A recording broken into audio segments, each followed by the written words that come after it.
Now, let's have a chat about dealing well with school authorities and supervisors, basically the people at school who make the big decisions. Because it's vital to involve those people, the people who have influence in a whole school approach, because you want the whole school to have one approach for dyslexia or for visual stress. Now, wherever possible, a whole school plan is going to make a big difference, much bigger than you or I could do as individual teachers within our classroom. Now, the catch is that sometimes school authorities don't want to put time and energy into dyslexia in their school. And if you're facing that in your school, then you need to focus just on your own sphere of influence, which is your class and your close colleagues. And it would be unwise to take on more stress if the school environment is not going to go with you on that. You don't want to take on more stress trying to battle against a school's culture. Just it's good to try and be an influencer, but don't do it at the expense of your career or your enthusiasm or having higher elevated stress levels. Now, some school authorities, some principals or leaders at schools are extremely helpful and they're extremely enthusiastic to make changes for children with dyslexia and similar learning issues. Wherever possible, look for ways to support those staff with information and resources. They tend to respond well when they're given good information. More than that, just some regular encouragement to them about the importance of what you're trying to achieve together and that you really can make a fantastic difference in the school culture. Never underestimate your own ability to make an impact and do it wisely. Now, one of the dangers of trying to work well within a school is that often the leadership or the authorities at school will want to focus on funding issues. Now, you and I, we're teachers. We are people. We're about changing lives. Whereas once you get in the higher levels of leadership, a lot of what you do is really about funding and making sure that processes work well.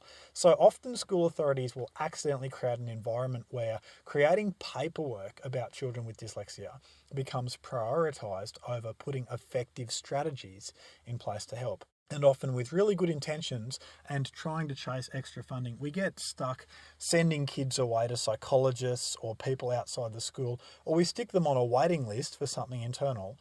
And we all know that's months and months away before someone's really going to see that child. And the real issue there is that we're not taking immediate action, because when we've noticed that a child is stuck and it looks like it's phonological dyslexia or that it's visual stress, then you really got to take action today. It's a today issue. You don't want them left alone for another 6 months to keep going backwards compared to their peers. Now, the course of action of trying to get more funding is well advised, okay? It's a good thing to do, but it doesn't mean we should do nothing in the meantime. And if you've already done this course, which, you're partway through, if you've already done this course, then you already know more than you need to support the children in your class and in your school with those issues. So do encourage extra funding and do encourage extra diagnosis by experts as part of that funding, but never at the expense of acting now. And please keep in mind that a diagnosis is not going to change the child's life. A diagnosis is really just going to confirm what is usually pretty plain to see already. And for you who've already done this course, what you are already 90% sure of already. Now, it's not always because of funding that school leaders want to send children who have dyslexia or visual stress or whatever they're dealing with. It's not always about funding that they're trying to send them away to psychologists or whatever. Often it's because school leaders can't afford to make mistakes.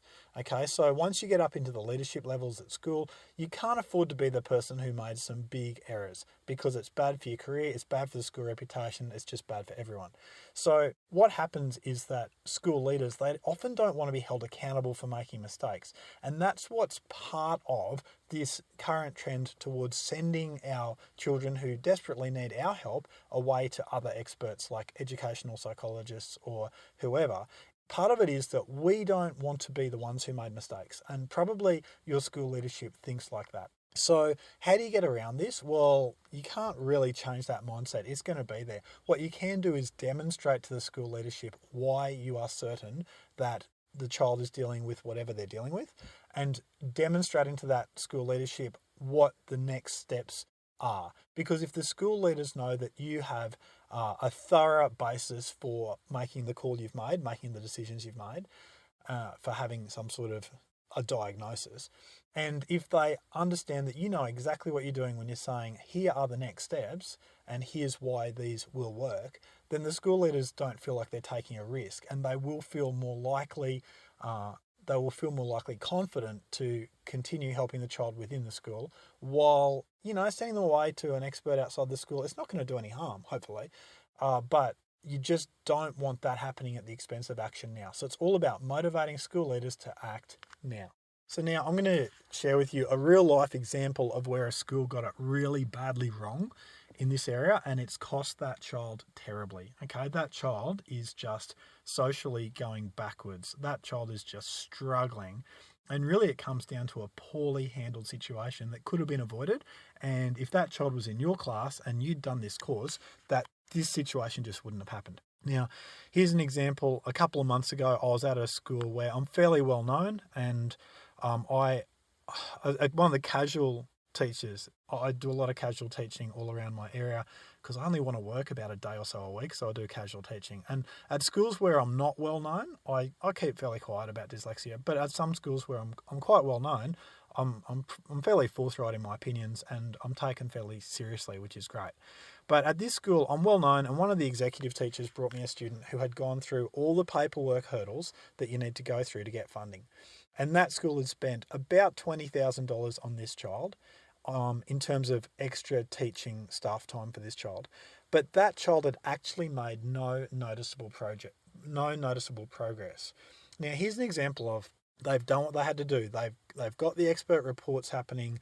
They've got a whole heap more funding. They've spent it on getting, good quality teaching time with that child, but no noticeable progress. So obviously something's broken there. Now, I sat down with that child, and it took me 10 minutes, less than 10 minutes, to see that the child had a very clear-cut case of visual stress, also known as scotopic sensitivity or Irlen syndrome.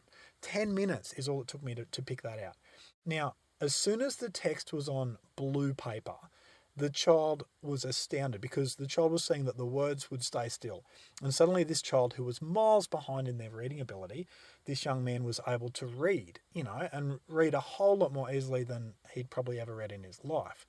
And it's just another example of when we miss the mark, when we're not accurately diagnosing in our own classrooms and we're sending kids away to experts and leaving them on waiting lists and all that stuff. $20,000 down the drain. 6 months of that child's life just wasted, at least 6 months, probably longer.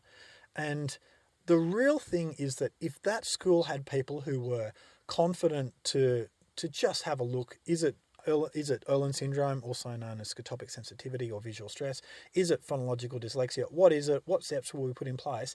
That situation wouldn't have happened. And I can just see that kid is likely to just struggle for the next few years, because even now that they know what to do to help him, that's 6 months of wasted time that could have been used to help that child. So why am I telling you this? I'm telling you that, yeah, it's good to chase funding. It's good to try and get funding for our kids. It's great.